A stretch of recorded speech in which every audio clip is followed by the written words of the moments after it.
This channel does not promote any violent, harmful, or illegal activities. All content provided by this channel is meant for an educational purpose only.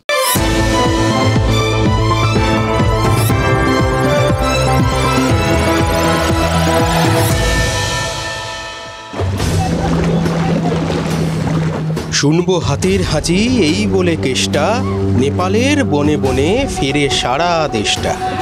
সুরে সুর সুরি দিতে নিয়ে গেল কঞ্চি, সাত জ্বালানো শ্রিয় রেখেছিল সঞ্চি।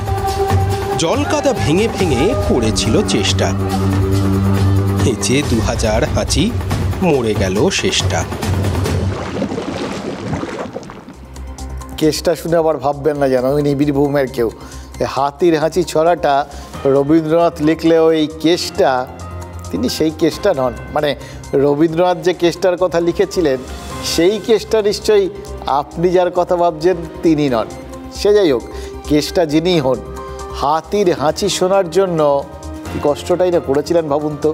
নেপালের বনে জঙ্গলে ঘুরে জল কাদা মেখে ঠান্ডা ঠান্ডা লাগিয়ে শেষে নিজেই হাঁচতে হাঁচতে মরে গেছিলেন বেচারা। এত কষ্ট টষ্ট না করে যদি ওই ডুলুং নদীর পাড়ে আজ দাঁড়াতেন তাহলে আমি নিশ্চিত ওই হাতির হাঁচি তিনি অ্যাবসলিউটলি শুনতে পেতেনই পেতেন। এই বাদল দিনে একটা ঠান্ডা ঠান্ডা ভাব মাঝে মধ্যে, আবার ওদিকে গরম, এরকম সময়গুলো শরীর খারাপ হওয়ার জন্য কিন্তু আদর্শ। তার মধ্যে নদীতে নেমে এই রকম দস্যিপনা যদি করে, এরকম জল ঘাটে, হাতিদের ঠান্ডা তো লাগবেই লাগবে। হাতিরা অবশ্য ভাগ্যবান, তাদের জমায়েতের জন্য অনুমতি লাগে না। আর ঝাড়গ্রামের ডুলুং নদীতে এরকম বিরাট ঝাঁক নিয়ে ইচ্ছে মতো নেমে পড়েছে। কাল আবার ইচ্ছে হলে দল বেঁধে কাছেই চিল্কিগড়ের কনক দুর্গার মন্দিরে পুজো দিতে যাবে। এই সমস্ত যাচ্ছে যাক, এখন যাচ্ছে যাক, তো ভুলেও যেন পুজোর সময় এরকম ভিড় করে কলকাতায় না আসে। কারণ এই বছরের পুজোয় কলকাতার ভিড় নিয়েই নাকি একটা বড় সংশয় তৈরি হয়েছে। বড় বড় পুজো কমিটিগুলো, যাদের মধ্যে ওই ভিড়ের প্রতিযোগিতা হয়, কার পুজোয় কত বেশি মানুষ এলেন, কত বেশি মানুষ দেখলেন, কত বেশি মানুষ লাইনে দাঁড়িয়ে থাকলেন, এসব নিয়ে তো রেষারেষি চলে। সেই পুজো কমিটিগুলো নাকি ভিড় নিয়ে বেজায় ভীত হয়ে পড়েছে, জানেন তো। মানে ভিড়ের মতিগতি কি হতে পারে এই নিয়ে মনে হচ্ছে এরা একটু আগাম শঙ্কিত। হলো কি হলো না, বেশি হলো যদি না হয়, এই এক মানে খ্যাতির বিড়ম্বনা বলে যাকে বলে না, এটা হচ্ছে তাই।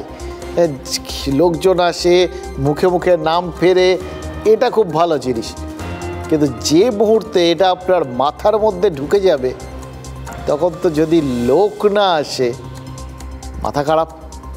সেটাই হচ্ছে নাকি মনে হচ্ছে, জানেন তো। দেখুন, আলিপুরের ধনধান্য অডিটোরিয়ামে কলকাতা পুলিশের সাথে সমন্বয় বৈঠকে এই পুজো কমিটিগুলো বসেছিল। প্রত্যেকবারই বসে, এবারও বসেছে। সেই বৈঠকেই নাকি চেতলা অগ্রণী, আলিপুরের সুরুচি সংঘ, না বুঝতে পারছেন, ব্লকবাস্টার সব পুজো কমিটির কর্তারা সব বলে বসেছেন যে এবারে তাদের প্যান্ডেলে নাকি গণ্ডগোল হতে পারে বলে তারা আশঙ্কা করছেন। ভাবতে পারেন, এখন আর 2 সপ্তাহ বাকি নেই পুজোর, সেই অবস্থায় এরকম সব বড় বড় পুজো তারা কিনা আশঙ্কা করছেন তাদের প্যান্ডেলে গণ্ডগোল হতে পারে। কিসের আশঙ্কা? হঠাৎ করে এরকম গণ্ডগোল হবেই বা কেন? উত্তর আছে, জানেন। এদের সাথে কথা বললে জানতে পারবেন, উত্তর তো তাদের কাছে আছে, তারা তাদের মতো করে বলছেন। আমরা যেটা বুঝছি, উত্তর যেটা হতে পারে, এক, তিলোত্তমার ধর্ষণ আর খুনের জন্য বিচারের দাবি, সেটা তুলে যদি কেউ প্রতিবাদ করে সেই আশঙ্কা। আর 2, যেহেতু এই পুজো কমিটিগুলোর সঙ্গে রাজ্যের মন্ত্রীরা জড়িয়ে রয়েছেন, কেউ হয়তো বেছে বেছে ওই প্রতিবাদ জানাতে এই প্যান্ডেলগুলোকেই বেছে নিল, এবং তাতে রথ দেখা কলা বেচা দুটোই একই সঙ্গে হয়ে যেতে পারে। মানে প্রতিবাদ হলো, আর পাশাপাশি রাজনৈতিক উদ্দেশ্যে ব্যাপারটাকে একটা ষড়যন্ত্রও করে নেওয়া গেল। মানে বুঝতে পারছেন, তিলোত্তমার জন্য বিচারের দাবিতে ওই পুজো প্যান্ডেলগুলোকে হয়তো বিরোধীরা ব্যবহার করে ফেললেন। আর আরজিকর কাণ্ডের প্রতিবাদ প্রথমে অরাজনৈতিকভাবে শুরু হয়েছিল এটা ঠিক, কিন্তু যত দিন যাচ্ছে ততই তো প্রতিবাদের দখলদারিতে তৃণমূল, সিপিএম বা বিজেপির মধ্যে একটা কম্পিটিশন শুরু হয়ে গেছে। এটা তো এখন জলের মতো পরিষ্কার। কাজে পুজোকে প্রতিবাদের মঞ্চ হিসেবে ব্যবহারের রাজনৈতিক পরিকল্পনা তো থাকতেই পারে, সেই ভয়টাই পাচ্ছেন নাকি? কি কাণ্ড বলুন তো যদি তাই হয়। এই সবে গত বছর ইউনেস্কোর হেরিটেজ স্বীকৃতি পেয়েছে কলকাতার দুর্গাপুজো, 1 বছরও কাটেনি, এর মধ্যেই বিরোধীদের নজর পড়ে গেল এর ওপর। এরকমই তো ভাবছেন বিরোধী প্রতিবাদের চোনা পড়তে পারে, যদি পড়ে যায় কি হবে ভাবতে পারছেন? একটা জিনিস সবে আন্তর্জাতিকতার ছোঁয়া লাগছিল, তার আগে এরকম যদি প্রতিবাদ হওয়ার ভয় লেগে যায় তাহলে রেপুটেশনে ধাক্কা লাগবে না? বিগ বাজেটের পুজোগুলো কি সেই আশঙ্কাই করছে নাকি? যারা প্রতিবাদ করছে, প্রতিবাদ করতে তাদের অধিকার আছে, করবে। যদি শান্তিপূর্ণভাবে কেউ কিছু বলে আমরা কি করব? জাস্টিস দরকার, সেটা সবাই চাইছে, আমরাও চাইছি। প্রতিবাদের জায়গায় হতে পারে হয়তো আমার সঙ্গে কেউ হয়তো দ্বিমত থাকতেই পারে, আমি প্রতিবাদ করব, তিনি তার জায়গাতে প্রতিবাদ করতেই পারে। আর আমরা পুজোটা যেহেতু দেখুন পুজোটা তো একটা তো সারা বছর ধরে আমাদের করতে হয়, আমরা করে ফেলেছি, এখন তো আমাদের কিছু পিছিয়ে আসার কোথাও জায়গা নেই। পুজোটা পুজোর মতন হোক, প্রতিবাদের জায়গায় হোক, প্রতিবাদ চলছে, তার বিচার আমরাও বিচার চাইছি। সব উদ্যোক্তাই তো চান যাতে ভিড় বেশি হয়, এতদিন ধরে তো তাই চেয়ে এসছেন। বেশি লোক টানতেই তো তারা সারা বছর এত খাটাখাটনি করেন, এত বাজেট, এত চাঁদা তোলা, এত মাথা ঘামানো, রাগঢাক, গুড়গুড় পরিকল্পনা, সব তোই পুজোয় ভিড় টানার জন্য আর অন্যকে টেক্কা দেওয়ার জন্য। এবার কোনো পুজোয় বেশি ভিড় হলে, ভিড় তো হতেই পারে, সবাই যখন ভিড় টানার চেষ্টা করছেন তখন তো যে কোনো জায়গায় ভিড় হতেই পারে। এবার যদি ভিড় হয় সেটা কন্ট্রোলের দায়িত্ব কার? নিঃসন্দেহে রাজ্যের, মানে পুলিশ প্রশাসনের। কিন্তু দেখুন কোথাও গিয়ে মনে হচ্ছে জানেন তো, প্রশাসন কি কোথাও এবছর ওই দায়িত্ব পালন করতে অসুবিধা হবে বলে মনে করছে? ভাবুন, মানে যদি তাই না হবে তাহলে কেন পুজো নিয়ে এবছর এত কনফিউশন তৈরি হচ্ছে বলুন তো? এই কয়েকদিন আগে কলকাতা পুলিশ নির্দেশিকা জারি করে জানিয়ে দিল যে 25 সেপ্টেম্বর থেকে 23 নভেম্বর পর্যন্ত ওই ধর্মতলা চত্বরে 163 ধারা জারি থাকবে। 163, আগেকার ওই 144 ধারার মতোই আর কি। এই সময়ের মধ্যে ধর্মতলা চত্বরে 5 জনের বেশি জমায়েত করতে পারবেন না কেউ। লাঠি বা অস্ত্রশস্ত্র নিয়ে মিছিল করা যাবে না। দেখুন এরপরেই তো প্রশ্নটা উঠে গেছে, লাঠি বা অস্ত্রশস্ত্র নিয়ে মিছিল টিছিল করা যাবে না, এগুলো না হয় মেনে নেওয়া গেল, সত্যি শুধু পুজোর সময় এসবের কী কাজ। কিন্তু তাহলে 5 জনের বেশি জোট হতে পারবেন না? তাহলে কি মধ্য কলকাতার ওই ধর্মতলার আশেপাশে যে পুজো টুজোগুলো হয় সেই পুজোগুলোতে লোকে যাবে না? প্যান্ডেলে পাড়ার লোকেরা একসঙ্গে বসে গল্প গুজবও করতে পারবে না? অঞ্জলি বা সন্ধি পুজো যে সময় হোক, যে কোনো জায়গায় যে কোনো প্যান্ডেলে তো 5 জনের অনেক বেশি লোক জমায়েত হয়। এবার কি হবে?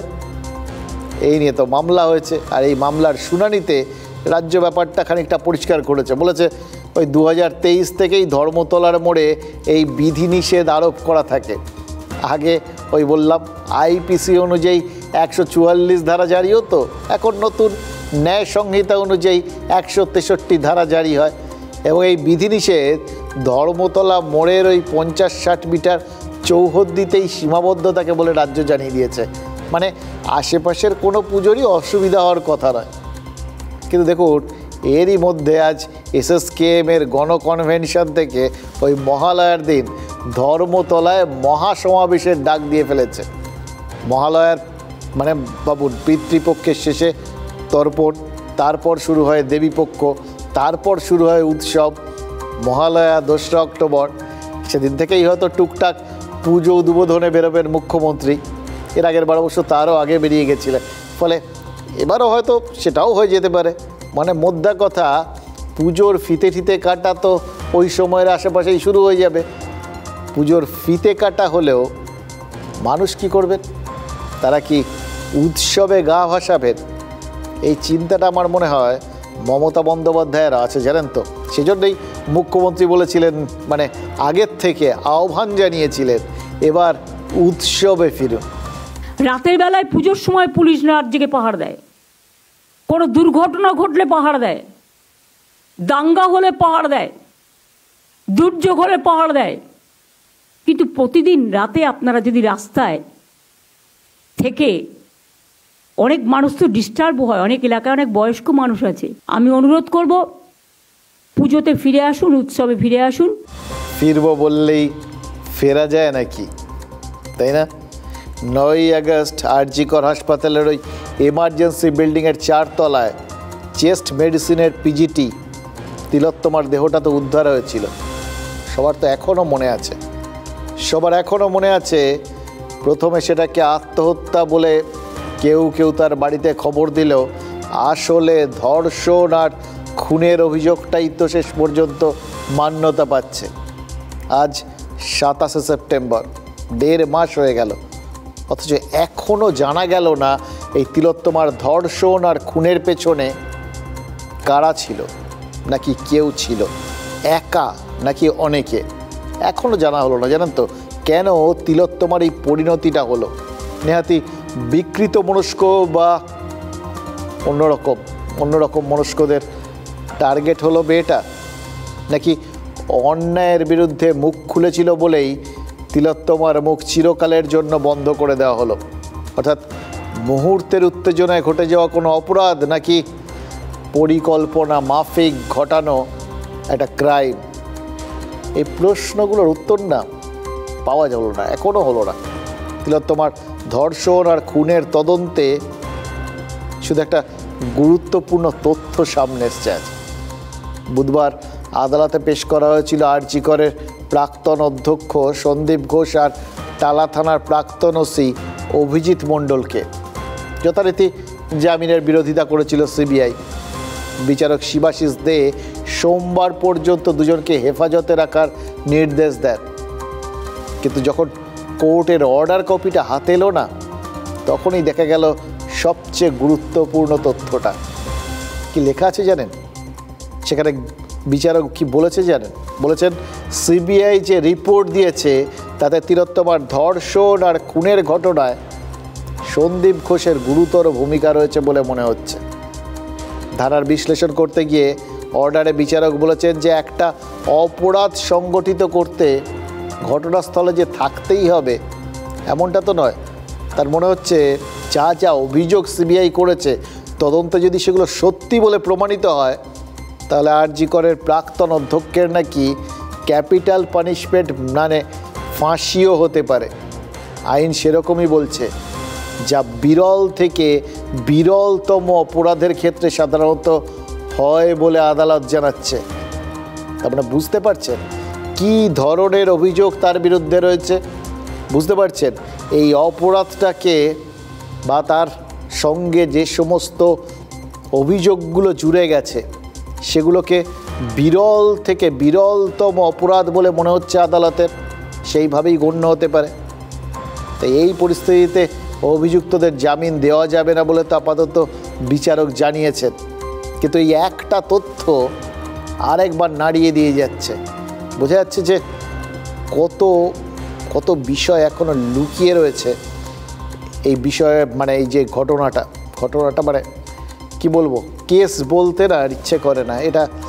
এটা আমাদের নাড়িয়ে দেওয়া এমন একটা ভূমিকম্প যেটা আমাদের চেতনা, মনন সব কিছুকে নাড়িয়ে দিয়েছে।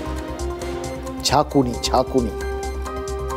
আরও একটা তথ্য যেটা বিভিন্ন সংবাদ মাধ্যমের কাছে এসছে, সেটা হলো, কিছু মনে করবেন না, মানে এটাও বলতে হচ্ছে কারণ এটাও বাস্তব। ঠিক যেরকম করে আপনাদের বলতে খারাপ লেগেছিল কিন্তু জানাতে বাধ্য হয়েছিলাম কিভাবে এই ডাক্তারি ছাত্রীকে নিয়ে নোংরামো করেছিল কে বা কারা জানি না। ঠিক সেরকম করেই এই তিলোত্তমার শরীরে দাঁতের দাগ, মানে টুথ ইমপ্রেশন যেগুলো পাওয়া গেছে, সেগুলো যে পরীক্ষা করে দেখা হচ্ছে সেটাও বলতে হচ্ছে, অস্বস্তি লাগছে, বিশ্বাস করুন। এগুলো ঠিক বলার মতো বিষয় না আর কি। কিন্তু মুশকিল হচ্ছে কি, এখন তিলোত্তমার ক্ষেত্রে আপনার আমার সব্বার মনের মধ্যে তো একটাই প্রশ্ন, শাস্তি হবে, ধরা পড়বে, সিবিআই কি পারবে? এগুলোই তো আপনার আমার মধ্যে সব থেকে বড় প্রশ্ন। আমরা চাইছি, মনে প্রাণে চাইছি, বিশ্বাস করুন। আমি জানি আপনারা সবাই কোনো দিন হয়তো এইরকমভাবে প্রার্থনা করেননি একটা অপরাধীর জন্য, এক বা একাধিক অপরাধীর জন্য ধরা পড়ুক। এই দাঁতের দাগটার তাৎপর্য আছে। দাঁতের দাগ মানে টুথ ইমপ্রেশন, সেটা এখন অবধি যাকে ধরা হয়েছে এই ধর্ষণ আর খুনের দায়, সেই সঞ্জয়েরই কিনা তা নিয়ে তার মানে সিবিআইয়ের সংশয় আছে, তারা মিলিয়ে দেখতে চান এক কিনা। এবং এটা কিন্তু এই ধরনের অপরাধের ক্ষেত্রে একটা বড় প্রমাণ। দিল্লিতে নির্ভয়া কাণ্ডে নির্ভয়ার শরীরেও কিন্তু দাঁতের দাগ ছিল, কামড়ের চিহ্ন ছিল। বুঝতেই পারছেন, পশু না, পশু বলা উচিত না, মানুষেরই দাগ ছিল। এবার ফরেনসিক পরীক্ষায় সেই চিহ্নগুলোর সাথে অভিযুক্ত 5 জনের টুথ ইমপ্রেশনের মিল পাওয়া গেছিল। 5 জনকে দোষী সাব্যস্ত করে তাদের ফাঁসির নির্দেশ দিতে ফরেনসিক রিপোর্ট আদালতকে সাহায্য করেছিল। সুতরাং বুঝতে পারছেন, তিলোত্তমার শরীরে যে দাঁতের চিহ্ন রয়েছে তা যদি সঞ্জয়ের টুথ ইমপ্রেশন না হয়, তাহলে কার? এই নতুন করে তো একটা প্রশ্ন জন্ম নেবে। মিলে যদি যায় তাহলে তার কিছু বলার নেই, ধরে নিতে হবে কলকাতা পুলিশ চট জলদি 24 ঘন্টার মধ্যে যাবতীয় রহস্য একদম সুন্দরভাবে সমাধান করে ফেলেছে। নাকি আরও একটা প্রশ্ন উঠবে, কেউ বা কারা এত সুন্দরভাবে গোটা বিষয়টা চোখের সামনে তৈরি করে দিয়েছিলেন, একদম কোথাও কোনো নিখুঁত, কোথাও কোনো ফাঁক ছিল না পরিকল্পনার মধ্যে। এটাও তো কোনো কোনো মনে প্রশ্ন হিসেবে উকি দেবে, তাই না?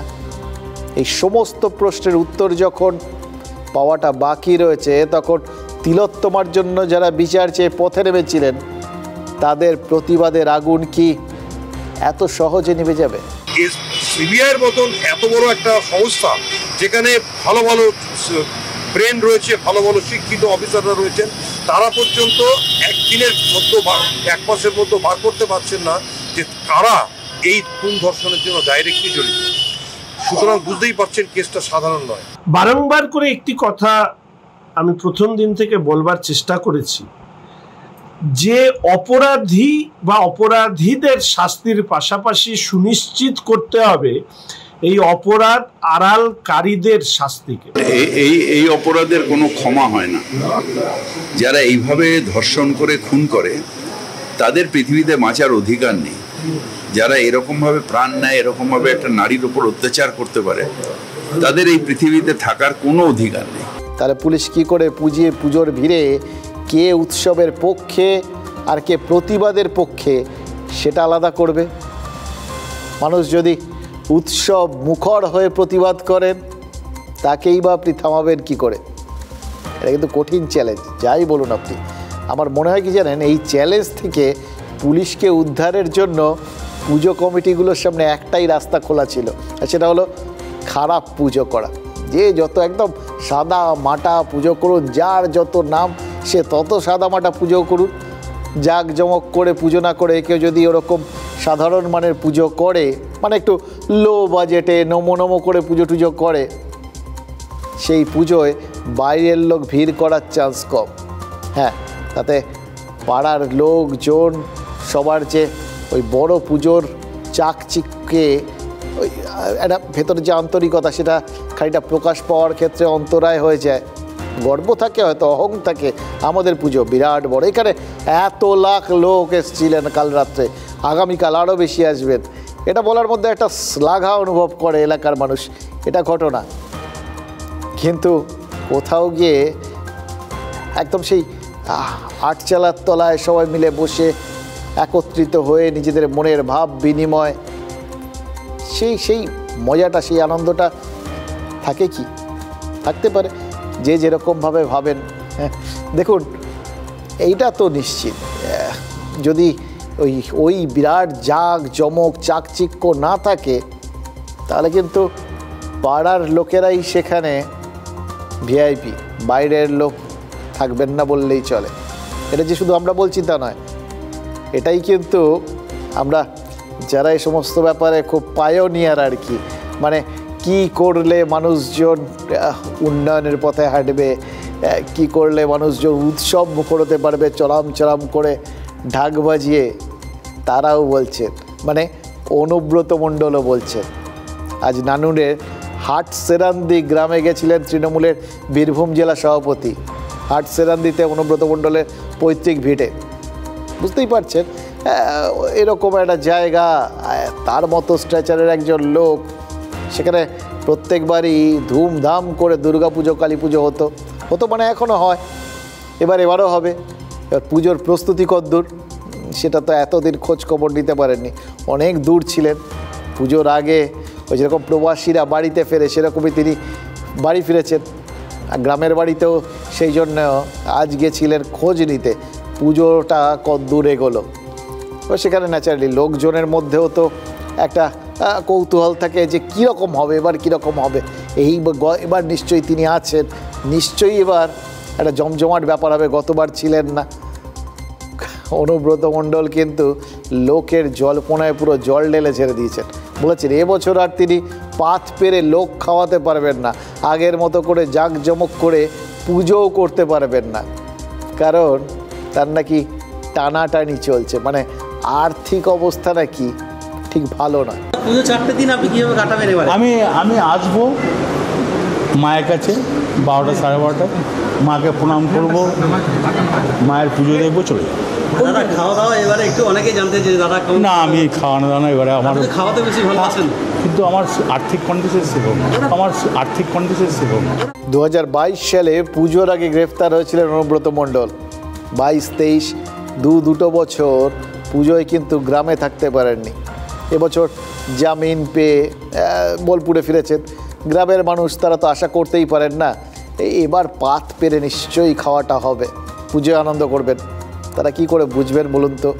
অনুব্রত মণ্ডল খরচা বেশি করতে পারবেন না, কারণ তিনি তো বললেন সেটার বাইরেও আর কোনো কারণ থাকতে পারে। মানে ধরুন টানাটানির ব্যাপারটা অনেক রকম হয়, টানাটানি যাতে কেউ না করে সেই জন্য অনেক সময় টানাটানি হতে হয়। এখন যদি অনুব্রত মণ্ডল বেশি খরচা করেন বা লোক লস্কর ডেকে উৎসবে মাতেন, কোর্টে গিয়ে ইডি সিবিআই বলতে পারে হুজুর এই লোকটা কি প্রভাবশালী দেখুন, আর তার কত টাকা পয়সা, অঢেল টাকা পয়সা, আমরা আর কত আটক করেছি, তার বাইরেও কত রয়েছে ভাবুন, যেরকম ছাড়া পেয়েই অঢেল পয়সা খরচ করে লোক খাওয়াচ্ছে। মানে আমরা যা উদ্ধার করেছি তার বাইরেও কত লুকিয়ে রেখেছে ভাবুন, এটাও তো খুঁজে বার করা দরকার। সেটা বলে যদি তারা আবার ফের হেফাজতে চায়, যদি বলে যে প্রভাব না থাকলে 2 বছর গ্রেফতার থাকার পর ছাড়া পেয়ে তিনি ডাক দিলেন আর এত লোক চলে এলো, আর তিনিও এত খরচ করে তাদের সবাইকে যদি একবার নিজের কাছে টেনে নেন, অটোমেটিক্যালি তার প্রভাব তো বেড়ে যাবে। কাজে অনুব্রত মণ্ডলকে প্রমাণ করতেই হবে নামেই তালপুকুর, আদপে ঘটি ডুবছে না। আচ্ছা, যাদের অনুব্রত মণ্ডলের মতো ফের গ্রেফতার হওয়ার আশঙ্কা নেই, যাদের খরচ করায় কোনো বাধা নেই, যারা ভেবেছিলেন মুখ্যমন্ত্রীর কথাটা একদম অক্ষরে অক্ষরে পালন করে বেশ বড় করে উৎসবের আয়োজন করবেন, তাদের কি হবে ভাবুন তো? নদিয়া রানাঘাটের অভিযান ক্লাব, তারা তো ভেবেছিল জমাট করে উৎসব করবে, বিরাট মানে হাই লেভেলে, লিভ লাইফ একটা লং সাইজ করে আর কি। এবার তারা 112 ফুটের একটা প্রতিমা তৈরি করবে, মানে এক টানে পুজোটা কোন উচ্চতায় চলে যাবে ভাবতে পারছেন। কাজও শুরু হয়ে গেছিল, কিন্তু সেখানে তো আবার যে প্রশাসন প্রধানের কথায় তারা মেতে উঠে উৎসবে মাতছিলেন, সেই প্রশাসনই বাদ সেজে বসে আছে। জেলা শাসক তার রিপোর্টে জানিয়ে দিয়েছেন যে অত বড় প্রতিমা হলে সুরক্ষার ক্ষেত্রে সমস্যা হতে পারে, তাই পুলিশ, দমকল কেউ ঝুঁকি নিতে চাইছে না। দেখুন, পুজো হোক সবাই বলছেন, কিন্তু এত বড় প্রতিমা চলবে না। জেলা শাসকের এই রিপোর্টের পর অভিযান ক্লাবের 112 ফুটের প্রতিমা তৈরির অভিযানের কী হবে সেটা এখন নির্ভর করছে হাইকোর্টের ওপর। হাইকোর্ট সেখানে শুনানি চলছে, পরবর্তী শুনানিতে জানাবে 112 ফুটের প্রতিমা গড়ে রানাঘাটে পুজো হবে নাকি হাইট কমে যাবে। দেখুন, মুখ্যমন্ত্রী কিন্তু গতকালই তার মত জানিয়ে দিয়েছিলেন, বলেছিলেন 112 ফুট কেন, আরও বড় প্রতিমা হোক, তার কোনো আপত্তি নেই, কিন্তু সুরক্ষা সেটা সবার আগে। অর্থাৎ উৎসবে ফিরুন, কিন্তু শর্ত সাপেক্ষে। বুঝতে পারছেন তো শর্তটা কিসের? রানাঘাটের পুজো উদ্যোক্তারা বলছেন যে তারা নিজেরা চাঁদা তুলে পুজোর আয়োজন করেছেন, গ্রামবাসীদের কাছে জমি চেয়ে গত 6 মাস ধরে একটু একটু করে প্রতিমার প্যান্ডেল তৈরির কাজ চলছিল। এবার পুজোর একদম মুখে এসে প্রতিমা নিয়ে এভাবে আপত্তি তোলার কারণ কি? এতদিন কি কেউ দেখেননি? এতদিন কি কারোর মাথায় সুরক্ষার কথাটা ছিল না? একদম শেষ বেলায় এসে তাদের এভাবে মানে পুজোর আগেই জলে বিসর্জন দিয়ে দেওয়াটা তাদের পুজোটাকে কেন যে হলো সেটাই তারা বুঝে উঠতে পারছেন না। 112 মানে 412 করতে পারে, কিন্তু দেখতে তো হবে যে মানুষ দেখতে গিয়ে স্ট্যাম্পিডে মরে যায় পুজোর সময়, দায়বদ্ধতা যে ক্লাব করছে তার উপর থাকে। দায়িত্বশীল হয়ে সবাই করুন, আমার কোনো আপত্তি নেই। আপনি দেখাতে পারেন শুয়ে আছে, মায়ের নিজস্ব উচ্চতায় প্রায় 85 ফিট রয়েছে, তাহলে একে আমরা কিভাবে ছোট করে পুজো করব, যেখানে অসুরের উচ্চতায় 40 ফিট। তো কোনো হাত আছে কারো, বড় কিছু থাকতেই পারে, না থাকার কিছুই নেই, বা কোনো রাজনৈতিক। আমাদের এই যে জমি, আমাদেরই জমি আছে 1 বিঘে ছাড়া, 6 মাস ধরে ছাড়া রয়েছে পুজোর জন্য। এত বড় একটা পুজো হবে, অঞ্চলের মানুষ আছে, গ্রামের মানুষ আছে, সবাই দিচ্ছে পয়সা, সবার টাকা, পাবলিকের টাকা নিয়ে আমরা তো পুজো করছি, আমরা তো সরকারের টাকা নিয়ে পুজো করছি না। খারাপ বলছি না, এসব বলতে গেলে এখন মাথা খারাপ হয়ে যাচ্ছে, ওই জন্য আমরা বলতে চাচ্ছি না কিচ্ছু। দেখুন, লম্বা ঠাকুর হলেই ভিড় বেশি হবে, ভিড় বেশি হলেই স্ট্যাম্পেড হবে। ঠাকুর ছোট হলেও তো পুজো বেশ জাঁকজমক করে একটা অভিনব ধরনের হলে ভিড় তো হতে পারে। ওই বললাম, সব বড় পুজো তো ভিড় করার জন্যই করে, এবার সেখানে কোথাও গিয়ে স্ট্যাম্পেডও তো হতে পারে, সেটা তো যে কোনো জায়গায় হতে পারে, তাই না? সেখানে সুরক্ষাটা তো নিশ্চিত করাটা সবার জন্যেই সমানভাবে প্রয়োজন। সেই সুরক্ষা নিশ্চিত করার দায়টা কার? রাজ্যের, মানে সোজা কথায় পুলিশ প্রশাসনের। এবার কোনো পুজোয় যদি সুরক্ষা নিশ্চিত করা না যায় তাহলে তো তার দায়ও পুলিশ বা প্রশাসনের। কমিটিগুলো ওই বললাম একে অন্যকে টেক্কা দেওয়ার চেষ্টা করবে, কেউ থিমে চমকে দেবে, কেউ আলোয়, কেউ বা এরকম প্রতিমা বানিয়ে। মনে পড়ে যাচ্ছে জানেন তো 2015 সালের কথাটা, কলকাতার দেশপ্রিয় পার্ক পুজো কমিটি বিশ্বের সবথেকে বড় দুর্গা বানিয়ে চমকে দিয়েছিল সবাইকে। দেশপ্রিয় পার্কে দুর্গার হাইট ছিল 88 ফুট, সেই পুজোর উদ্বোধন হয়ে গেছিল, কিন্তু পুলিশ সে বছর দেশপ্রিয় পার্কে সাধারণের প্রবেশ বন্ধ করে দিয়েছিল দুটো কারণে। সত্যিই অত বড় দুর্গা আগে লোকে দেখেনি, তাই হামলে পড়েছিল মানুষ, প্রচুর ভিড় হচ্ছিল, দেশপ্রিয় পার্কের ভেতরে ভিড় সামলাতে হিমশিম খেতে হচ্ছিল। এবার ভিড় সে তো সব জায়গাতেই হয়, শ্রীভূমি, নাকতলা, একডালিয়া, চেতলা, সুরুচি, সব জায়গাতেই তো মানুষ পাগলের মতো ভিড় করে। উদ্যোক্তারা তো এটাই চান। আর কলকাতা পুলিশও তো আমরা জানতাম ভিড় সামাল দিতে ওস্তাদ। প্রত্যেক বছর পুলিশ থাকে বলেই তো এত নির্বিঘ্নে এত বড় একটা উৎসব পার হয়ে যায়। সিরিয়াসলি, অন্য সময় দেখবেন রাস্তায় যেটুকুনি জ্যাম ট্যাম থাকে কলকাতার, এই পুজোর সময় সেটুকুও থাকে না। এত নিখুঁতভাবে পুলিশ তাদের দায়িত্ব পালন করে। এই রকম একটা ব্যাপারে পুলিশ কাবু হয়ে যাবে, এটা কি এইভাবে ধরে নেওয়া যায়? দেখুন, দেশপ্রিয় পার্কের পুজোয় 2015 সালে দর্শনার্থীর প্রবেশ নিষিদ্ধ করার পেছনে দ্বিতীয় কারণটাই ছিল ইম্পর্টেন্ট। অত বড় দুর্গা প্রতিমা তো, সেটার জন্য প্যান্ডেলে যেতে হচ্ছিল না, কোনো প্যান্ডেলই ছিল না অ্যাকচুয়ালি, কারণ 88 ফুটের দুর্গাটাই ছিল আসলে মণ্ডপ। দেশপ্রিয় পার্কের বাইরে রাস্তা থেকেই দেখা যাচ্ছিল, ফলে গড়িয়াহাট থেকে কালীঘাটগামী রাস্তা মানে যাবতীয় জায়গা যেই দিক থেকে দেখা যাচ্ছিল সব দিকেই যানজট তৈরি হয়ে যাচ্ছিল, গাড়ির লম্বা লাইন লেগে যাচ্ছিল, লোকে রাস্তায় গাড়ি দাঁড় করিয়ে হাঁ করে ঠাকুর দেখছিল। এবার যে কোনো সময় অ্যাক্সিডেন্ট হতে পারত, এই চ্যালেঞ্জটাই পুলিশের কাছে নতুন ছিল। এর আগে এরকম পরিস্থিতিতে কলকাতা পুলিশকে কখনো পড়তে হয়নি। তাদের পরিকল্পনাটা একরকম ছিল আর তাদের সামনে কোশ্চেন পেপারটা অন্যরকম এসে গেছিল। আনসিন প্রশ্নপত্র থাকলে যা হয় আর কি, আপনি আমি হলে ফেল করি, কলকাতা পুলিশ ফেল করার কোনো রিস্ক নেয়নি, তাই জন্য তারা পুজোটাই মানে পরীক্ষাটাই বন্ধ করে দিয়েছিল।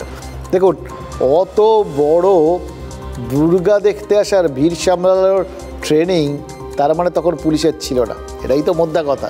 বলে না, জলে না নামলে নাকি সত্যিকারের সাঁতারটা শেখা যায় না। এবার মুখ্যমন্ত্রী তো পুলিশ মন্ত্রী, তিনি মনে হচ্ছে তার বাহিনীকে শুরুতেই জলে নামিয়ে দিতে চাইছেন, যাতে সাঁতারটা তারা আপনিই শিখে যায়। আগের থেকে সাঁতার শিখিয়ে নামানোর দরকার নেই, জলে ফেলে সাঁতার শেখানোটাই আসল শেখা। এটা বোঝাতে গেলে মনে হচ্ছে আজকে আরও অনেকগুলো কথা বলতেই হবে। জানেন তো, যে কথাগুলো আপনারা জানেন, না বললেই না।